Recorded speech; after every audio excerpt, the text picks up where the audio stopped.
Gigi dishes about Halloween at Taylor's house. Justin Bieber snaps at a loyal fan. And Kendall buys herself a couch for her birthday. All that and more on today's Rundown. So there's an Adele Beyonce love fest coming up. You don't want to miss that. That's right. But first, let's talk about Kendall Jenner spending way too much money on a couch. Wait, what? I mean, I guess you can't really put a price on comfort. Kendall Jenner bought a groovy $52,000, guys, couch. So she took to her app to show off her new sofa. It's blue, it's woven.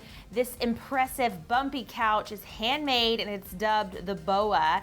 Takes 4 people working on it simultaneously for a week to make it. She explained, quote, "I realized I'd been really good and came in way under budget on my furniture allowance. I got super excited and bought another amazing couch. As soon as I saw the couch, I fell in love. The Boa by Edra couch is all woven in a really groovy navy with purple shimmer." She also talked about redecorating her new $6 million home that she bought from Emily Blunt, who I love. So she's neighbors with Jimmy Kimmel now. So love that.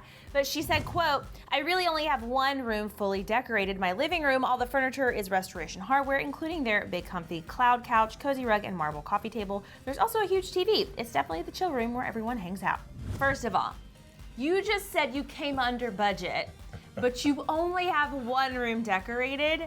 I'm confused. And how do you come $52,000 under budget? Like, $52,000 is probably 100 times my whole budget for my living room. Kendall is so fine right now. The thing that I love about this story is, one, I can identify with her because if I had that type of money, I would probably spend it on furniture too, especially restoration. Have you ever walked in restoration hardware? Yes, but I just can't buy anything, so it's it's a sad stroll when I walk through there. Well, I know some people are probably gonna be upset because like $52,000 on a couch, but Kendall travels all over the world. You want your home to be comfortable, and also you have to put in perspective, like $52,000 for us, that's a lot. But for her, it's like a drop in the bucket. And it's $52,000. Oh, I'm on my $6 million house. Like, she's fine. I thought you were gonna make me feel better. No, we're just broke. This makes me sadder. Just when we thought Zayn couldn't drop any more bombs, he just revealed some more news. So yesterday we told you that Zayn confessed to having an eating disorder during his One Direction days and he struggles with anxiety. Now in his new book, Zayn, he reveals his ADHD diagnosis, writing, quote, "Growing up, I was pretty wild. I could never focus, couldn't get a handle on where my brain wanted to go. I was constantly getting into trouble. I was later diagnosed by doctors as having super hyperactivity, or ADHD as they like to label it." He also detailed the moment he decided to leave 1D. He talks about how his mom gave him the reassurance that he needed to go with his decision. So I think, this really explains a lot. Yeah. We know we're getting more details, and we've talked about when the book was released, we wanted to get all the details of his life, of course. But it makes sense that he wanted to get out of the limelight and the pressure of being in that group and the stress. And then when you look at his solo career, how he had to cancel his tour for a little bit and stop performing because of his anxiety. Now we're starting to see the inside look of that, and it all is making sense. So I think when you go from 0 to 100, the way that Zayn and all the boys in One Direction did, it's really hard for you to understand what's happening in your career and also in your body. I think he even said that he felt like his time during the group was a little unhealthy for him, and I would imagine so. If you were battling with an eating disorder, you also had ADHD, you also had anxiety. I totally get why Zayn has struggled a lot, and I'm glad he's talking about it, because so many people don't, because they always want to put their Instagram reel out to the world that they're all doing great and wonderful. But I think people relate to this because these are real issues that everyone goes through. But then it makes me wonder, I know we loved his debut album, but do you think that he maybe should have waited a little longer before he started? Because if he was dealing with this things kind of process, actually take a proper break from the group and the anxiety and struggles. I get that, but I think that also from a business standpoint, I think he had a very short window of time to kind of capitalize on it. So I think he had to kind of put himself aside to get the album done.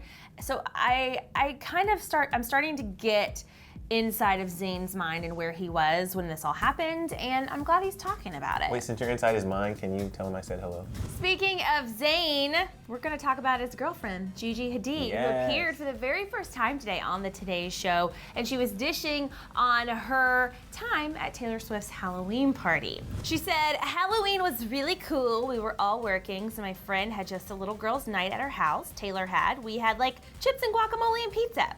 No big deal, you know, just a bunch of hot women sitting around eating junk food. I love that she referred to Taylor as just her friend, right? Like downplaying Taylor. Just a friend, you know. But that's what it is to her, Gigi Hadid. She's not some big celebrity that she bows down to. Yeah. She is a friend of hers, so I get it. I kind of appreciate her just being like, yeah, my friend. She also revealed her Cub Scout costume and that it wasn't her first choice. She said, I had a really, really intense costume planned, and then I was like, maybe I'll save it. So then I found a Cub Scout shirt in Japan at a vintage store, and I made a costume out of it. Matt then called out Gigi for wearing a long white coat in a paparazzi photo that was dragging on the ground. She explained that it was already dirty, okay? It was straight from the runway, and she promises she only wore it across the street to get coffee and back. And she also says she feels honored to be called an it girl, but I love that she didn't go with her first choice. Yeah. And I want to know what this really, really intense costume was. And is she just gonna wear it for Zayn in the bedroom? Right. Well, You it know? could either be something really sexy and like scandalous, or You know it had to have been, or right? was it like something like gory, a lot of blood, and then that's not really fun for a little party with your friends. Why isn't it? I'd be like, yes, queen, yes. Then when you want to go to sleep, you're gonna have like blood on the pillows and stuff, as opposed to just because the outfit she chose is more comfortable, like a sleepover pajama, you know? Got it. So you're assuming they all stayed there afterwards. Because that's what they do, right? When you're in the T-Swift squad. It's almost as if you've been there before. I've been there. I know Taylor your Swift. mind. Hey, Tay. So Justin Bieber, he's just trying to live his best life, guys. He was in Dublin. I love it every time I do this show with you. We always do a Justin Bieber story. Always, and it's always him not being nice to someone. Yeah. What is this Okay, deal? this one's a little different though. You may not agree with me, but we'll see. Okay. So he's in Dublin and he was trying to walk through an outdoor mall without being noticed, which first of all, Good luck. good luck, Justin. And a fan was trying to get a photo with him, but Justin's bodyguard and Justin were not having it. I just have one photo. Don't do that. I'm going to your show tonight. Listen. Tomorrow. Put the phone down. Put the phone down. Okay.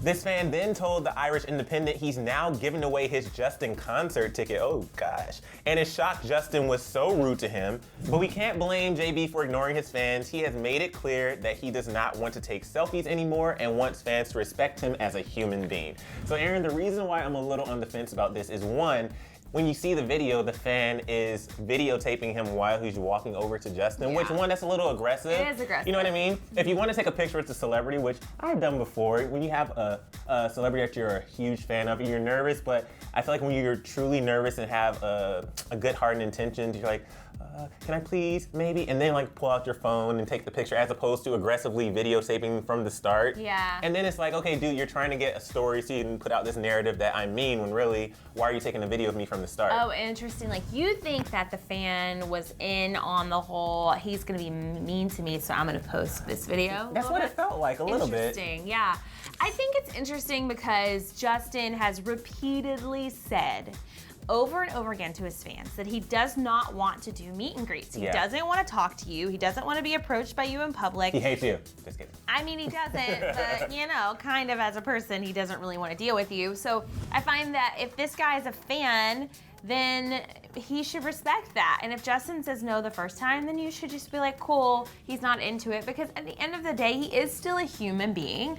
And I respect people who put boundaries up in their life sometimes. I don't think he should say no to everyone all the time, but it seemed like he was alone. It seemed like it was late at night. It seemed like he really was not in a great mood. He didn't want to talk to people.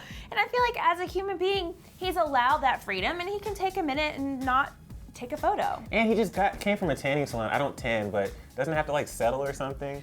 Oh, he didn't want to be smelly next to his fan. Or what if he was orange and he was not Exactly. happy about Because it? you have to like wipe some off, or you never know. And it's kind of embarrassing, right? Like leaving a tanning salon. I don't know. I just feel like He looked like he was rushing to the car. I Like, know, dude. like pretend this never happened.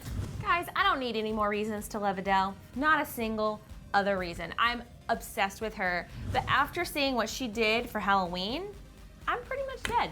Like, I can retire my entertainment news career now at this point because Adele blew our minds. She dressed up for Halloween in this completely unrecognizable The Mask Halloween costume, and I promise you will not see anything else like this in Hollywood. She took to Instagram to reveal this genius costume. In the first photo, you see her dressed in like this head-to-toe The Mask costume, which of course is inspired by the 1994 Jim Carrey movie, in case you didn't know. And in her second Instagram photo, Adele shows off a selfie with her prosthetic mask, proving just how unfreaking recognizable she is. She celebrated Halloween in Dallas, Texas. Yes. And I really want to know what Jim Carrey thinks about this, if he is as impressed as I am. I mean, he should be, one, because she looked absolutely incredible, and also she's making this movie from 1994 relevant again. Yeah, I mean, that movie is It's such iconic, a classic. but I get what you know, you're saying. yeah. Millennials, go out and watch it, because It's so you good. need to watch it. And in other Adele news, she and Beyonce are besties, which makes me happier than ever before. She's on the Vanity Fair cover, I don't know if you guys have seen, and the article actually features Beyonce fangirling over Adele. So Beyonce told Vanity Fair, she takes you places other artists don't go to anymore, the way they did in the 70s. Then she added, it is so easy to talk to her and be around her. She's funny as hell and her comebacks are legendary. The most beautiful thing about Adele is that she has her priorities straight. She's a gracious woman and the most humble human being I've ever met. What would you do if these two women collaborated on a song together? I don't know. I'm literally about to cry right now. I know. It would be so freaking amazing. I mean, just so you know, the story isn't that they're collaborating. I know. I know that's where our I'm minds putting it go. out there because if I start it and you start it and then everybody starts it, then maybe they'll work on it together. And while they're texting each other, like, hey girl. 'cause Did I you watch met Beyonce. DHR today? All right. They said we should do a collab. Oh, well, if DHR said it, then we should definitely do it. We love Emil and Aaron. Like, that's the conversations they have. I Hey, if swear. you do it, call us. We want to be in the studio with Right? you. Okay? The peach emoji. It's breaking the internet today. They've updated it. It looks like a peach now and not like a Kardashian butt. So I want to know, are your hearts broken out there? Do you feel a certain way about it? Let us know in the comments. And what would you use your $52,000 that's just sitting in your bank account for to That'll be the day. right? What would you buy for your birthday? Would you buy a couch or would you buy 100 puppies? Like, I don't know. 100 puppies. Those Yeah. are expensive dogs. I know, it'd be so much fun though. Oh my like gosh. in Bridesmaids when she has like the puppy. Okay, anyway. Yes, I know. Oh, all the feels. All right, guys, let us know in the comments. Thanks for hanging out. We'll be back here tomorrow. Bye. For more, click left to witness Ariana Grande murdering her boyfriend Mac Miller. You'll see. Or click right for Kylie getting super dirty for Halloween. Dirty.